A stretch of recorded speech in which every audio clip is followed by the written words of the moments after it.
Bismillahirrahmanirrahim. Assalamualaikum warahmatullahi wabarakatuh. Hari ini saya akan melanjutkan materi tentang subjective well-being, salah satu topik atau materi dari mata kuliah psikologi positif yang saya ampu. Oke, langsung saja kita akan membahas materi tentang subjective well-being. Ada beberapa poin yang akan saya bahas, yaitu ada 4 poin.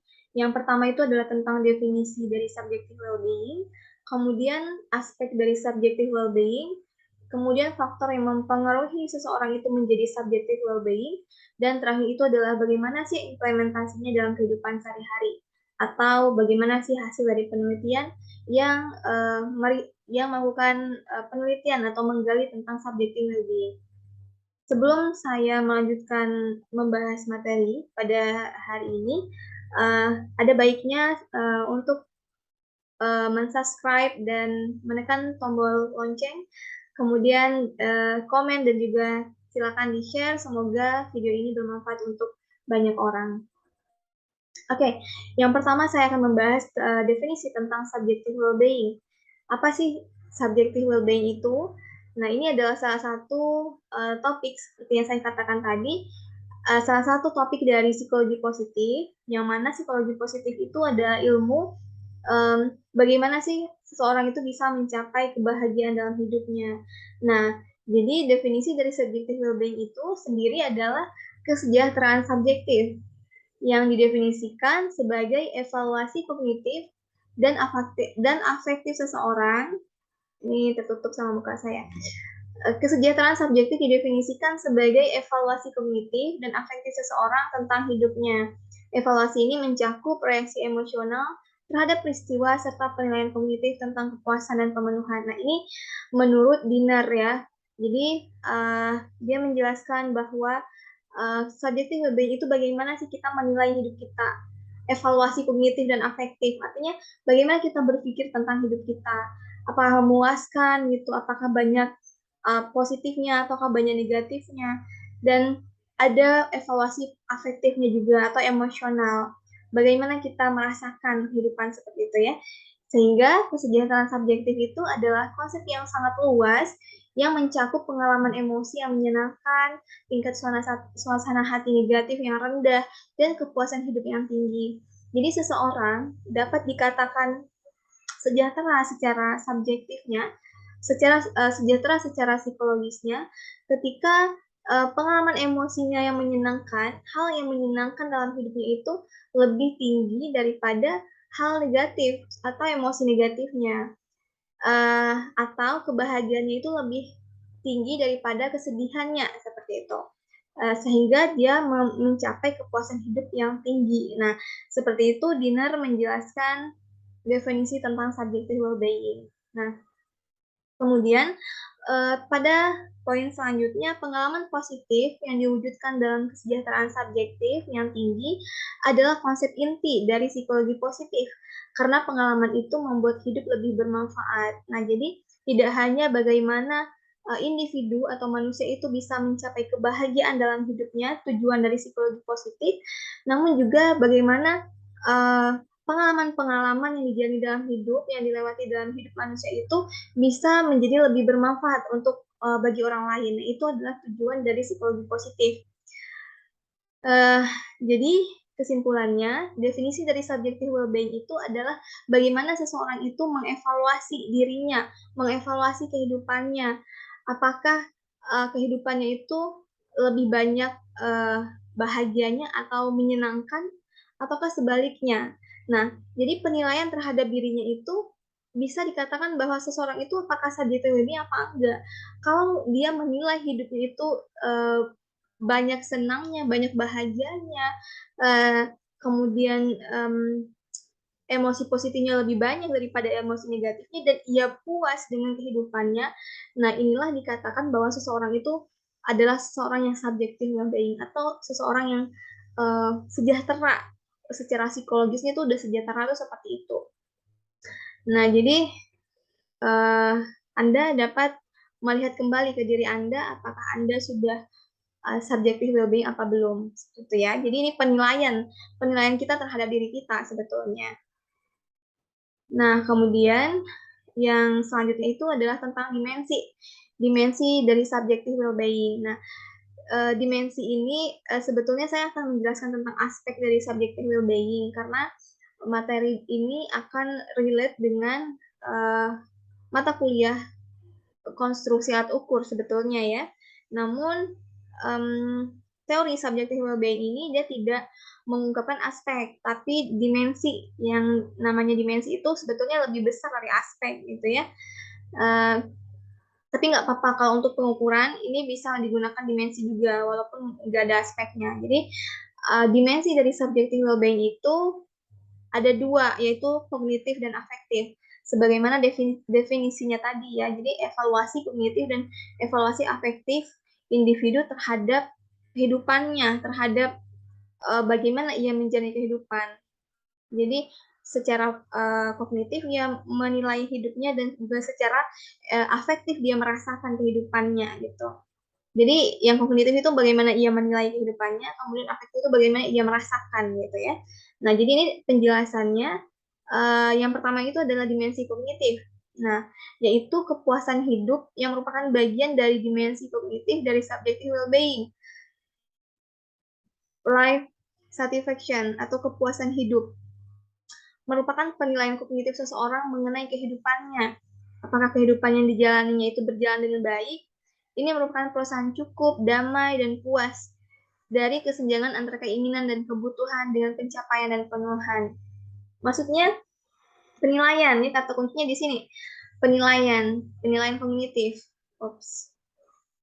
Kognitif ini kan pikiran ya, artinya dia menilai secara logikanya itu sebagaimana sih kehidupannya. Kepuasan hidupnya itu seperti apa? Apakah banyak damainya, apakah ia puas, apakah dia memiliki perasaan yang cukup gitu ya, apakah hidup yang dijalani itu berjalan dengan baik gitu, atau banyak atau senjang antara keinginan dengan kebutuhannya gitu. Misalnya dia memiliki keinginan yang ingin memiliki keinginan yang lebih besar dari kebutuhan yang sebenarnya ia butuhkan. Contohnya dia nggak terlalu butuh mobil dalam anak SMA contohnya. Dia nggak terlalu butuh mobil misalnya, tapi dia punya keinginan yang membutuhkan mobil. Nah, tentu itu tidak akan mencapai yang namanya subjective well-being karena itu tidak ada tidak mencapai satisfaction atau kepuasan dalam hidupnya gitu ya. Jadi di sini kata kuncinya bagaimana ia menilai secara kognitif atau secara berpikir dalam mengenai kehidupannya sendiri seperti itu.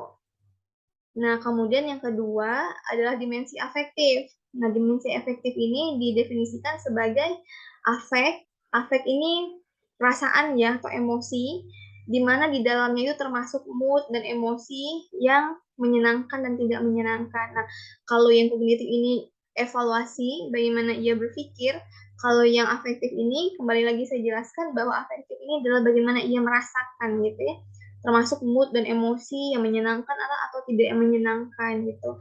Efek positif itu meliputi simptom-simptom antusiasme, kemudian keceriaan dan kebahagiaan hidup. Sedangkan yang afektif negatifnya itu merupakan kehadiran simptom yang menyatakan bahwa hidup tidak menyenangkan, apapun itu.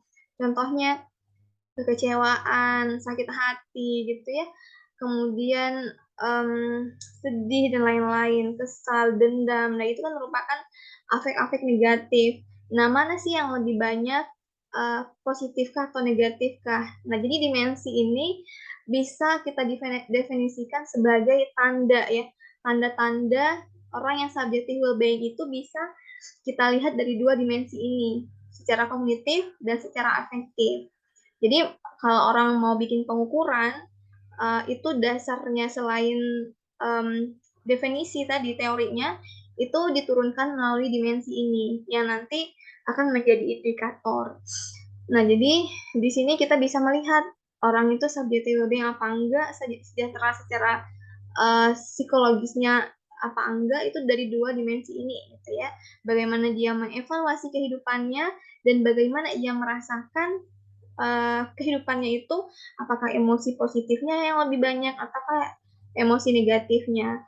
Bagaimana ia memahami kehidupannya, apakah menyenangkan atau tidak menyenangkan, apakah puas atau tidak puas. Nah, itu aja sih, dua ini. Nggak terlalu banyak dimensinya. Kemudian selanjutnya adalah faktor-faktor yang mempengaruhi subjective well-being ya. Yang pertama itu adalah perbedaan jenis kelamin. Nah, ternyata ini mempengaruhi manusia atau individu itu menjadi sejahtera secara psikologis itu dipengaruhi juga oleh perbedaan jenis kelamin. Nah, di sini dikatakan bahwa wanita lebih banyak mengungkapkan afek negatif dan depresi dibandingkan dengan pria, dan lebih banyak mencari bantuan terapi untuk mengatasi gangguan ini.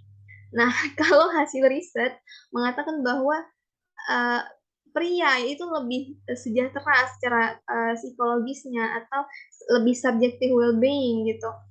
Karena kenapa? Biasanya itu kan yang mencari bantuan psikolog, yang curhat gitu ya, dan yang terbuka itu biasanya itu cewek daripada cowok. Nah, sehingga hasil riset seolah-olah wanita itu lebih banyak yang istilahnya yang memiliki emosi-emosi negatif atau afek-afek negatif, yang depresi dibandingkan pria gitu. Nah, tapi ini adalah hasil penelitian ya. Ini teori yang kalau yang namanya teori dan hasil penelitian itu masih bisa dibantahkan sebetulnya.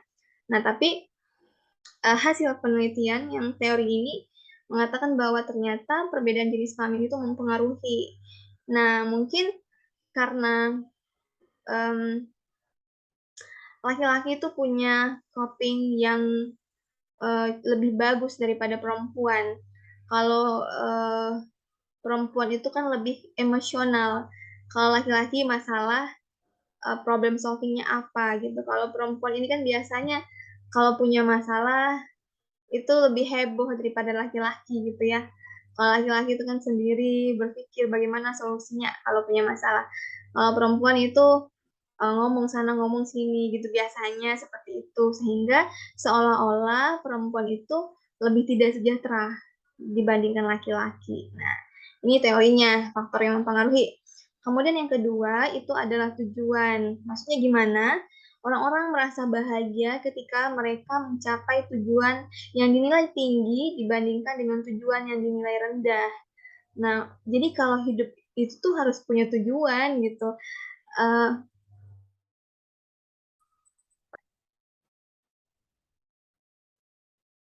Oke, saya lanjutkan karena ada masalah sinyal tadi ya. Baik, saya lanjutkan. Gimana tadi? Jadi, faktor kedua itu adalah tujuan. Nah, seseorang itu akan lebih merasa bahagia ketika mereka itu mencapai tujuan yang dinilai lebih tinggi dibandingkan dengan tujuan yang dinilai lebih rendah. Tentu dong, ketika kita punya target yang lebih tinggi dan ketika kita berhasil mencapai target itu, ada kepuasan atau kepuasan yang kita rasakan di dalam perasaan kita, di dalam diri kita, dibandingkan ketika kita menggapai suatu tujuan yang rendah yang biasa-biasa saja, dan itu akan membuat kita ya biasa-biasa saja gitu. Beda halnya misalnya sesuatu yang kita inginkan sudah bertahun-tahun misalnya ya, dengan kita mencapai sesuatu hal yang tidak terlalu kita inginkan, tentu itu beda. Nah, ini salah satu tujuan itu merupakan faktor yang menyebabkan orang itu menjadi subjective well-being apa enggak. Kemudian yang ketiga itu adalah spiritual. Nah, di sini dijelaskan bahwa orang yang religius itu cenderung untuk memiliki tingkat well-being yang lebih tinggi dan lebih spesifik. Nah, jadi hasil penelitian atau teorinya mengatakan bahwa ternyata orang yang religius ini enggak selalu Islam ya, artinya religius di sini itu apapun agamanya, orang yang taat dalam agamanya masing-masing itu cenderung untuk memiliki tingkat well-being yang lebih tinggi gitu, atau kesejahteraan psikologisnya itu lebih tinggi dan lebih spesifik. Nah, kemudian selanjutnya itu hubungan sosial. Hubungan yang dinilai baik tersebut harus mencakup 2 dari 3 hubungan sosial berikut ini, yaitu keluarga, teman, dan hubungan romantis. Nah, jadi ketika ia memiliki hubungan keluarga yang baik, kemudian hubungan pertemanan yang bagus, dan juga hubungan romantis dalam arti kata ya pernikahan gitu ya, bisa juga hubungan spesial lainnya, itu ketika ia baik dalam ketiga hubungan ini, maka dia akan bisa mencapai yang namanya subjective well-being dalam hidupnya. Kemudian terakhir itu adalah kepribadian. Nah, kepuasan terhadap diri itu merupakan prediktor kepuasan terhadap hidup. Jadi ketika puas terhadap diri kita, maka itu bisa menjadi parameter ya atau prediktor yang bisa melihat seseorang ini puas nggak terhadap hidupnya ketika bagaimana ia menilai kepuasan terhadap dirinya sendiri gitu. Apakah dia sering mengeluh? Nah, kalau orang yang mengeluh tuh bisa jadi dia kan tidak puas dengan dirinya sendiri gitu ya. Kita perlu dong puas dengan diri kita, mengapresiasi apa yang sudah kita lakukan, dan itu akan mempengaruhi bagaimana kita puas terhadap kehidupan yang telah kita jalani seperti itu. Dan di sini dijelaskan bahwa beberapa variabel kepribadian menunjukkan kekonsistenan dengan subjective well-being, diantaranya self-esteem. Nah, self-esteem ini adalah harga diri. Ketika seseorang itu punya percaya diri, punya kepuasan terhadap dirinya, percaya dengan dirinya, dia akan punya harga diri yang tinggi. Dan seorang yang memiliki harga diri yang tinggi, itu ternyata berkorelasi dengan subjective well-being. Artinya ini ada pengaruh kepribadiannya juga, seperti itu. Seseorang itu menjadi mudah atau bisa mencapai subjective well-being apa enggak, seperti itu. Nah, terakhir ya, ini adalah implementasi dalam kehidupan itu seperti apa. Nah, untuk bisa melihat bagaimana implementasi atau aplikasinya subjective well-being ini dalam kehidupan, sebetulnya kita bisa melihat keseharian kita itu seperti apa sebetulnya. Namun, di sini saya mengacu berdasarkan hasil penelitian yang dilakukan oleh Filsafati dan Ratnaningsih pada tahun 2016, di mana mereka melakukan penelitian pada di PT gitu ya, di PT pada karyawan. Nah, di sini OCB adalah perilaku sukarela seseorang karyawan di luar deskripsi formal yang tidak berkaitan langsung dengan sistem reward yang dapat meningkatkan produktivitas dan efektivitas perusahaan. Artinya organizasional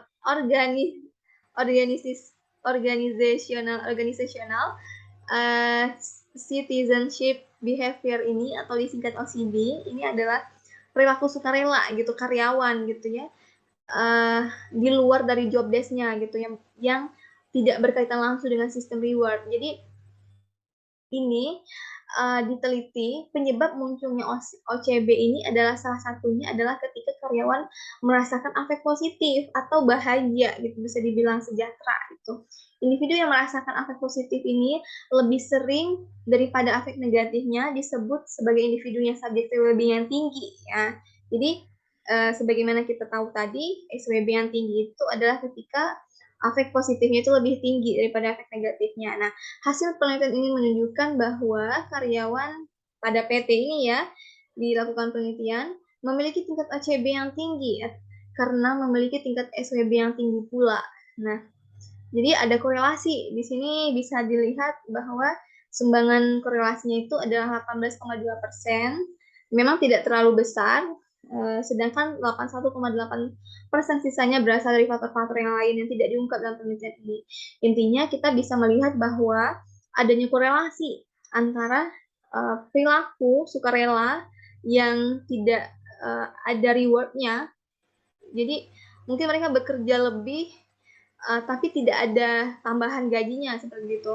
Bisa kita bilang ya karyawan yang bekerja lebih dari sesuai dengan job desk-nya atau job description-nya. Nah, itu ternyata ada hubungannya dengan SWB.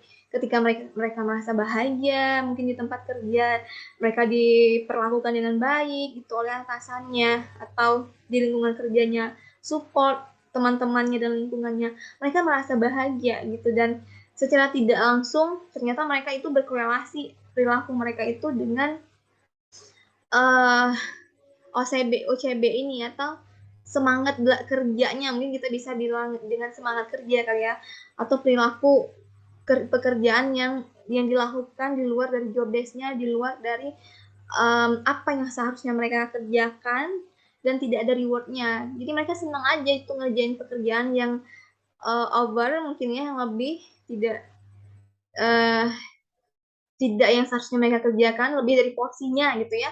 Pekerjaan yang mereka lakukan lebih dari porsinya itu nggak masalah bagi mereka ketika mereka merasa nyaman atau senang di tempat bekerjanya. Nah, ini subjective well-being itu. Dari sini bisa saya simpulkan bahwa seseorang yang SWB atau subjective well-being atau yang sejahtera secara psikologisnya itu adalah mereka yang lebih bahagia dalam hidupnya atau mereka yang menjalani kehidupannya itu dengan puas, uh, tidak menilai negatif kehidupannya. Jadi mereka menilai dirinya itu positif dan mereka merasakan emosi positif yang lebih banyak daripada emosi yang negatif.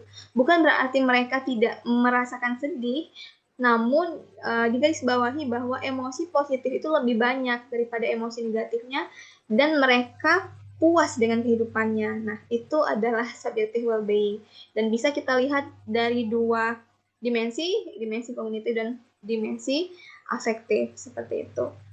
Saya rasa cukup untuk materi subjective well-being. Jika ada pertanyaan, bisa dituliskan di kolom komentar. Silakan di-share dan juga di-komen. Kemudian dibagikan sebanyak mungkin kepada orang-orang. Semoga materi ini bermanfaat untuk kita semua. Terima kasih. Assalamualaikum warahmatullahi wabarakatuh.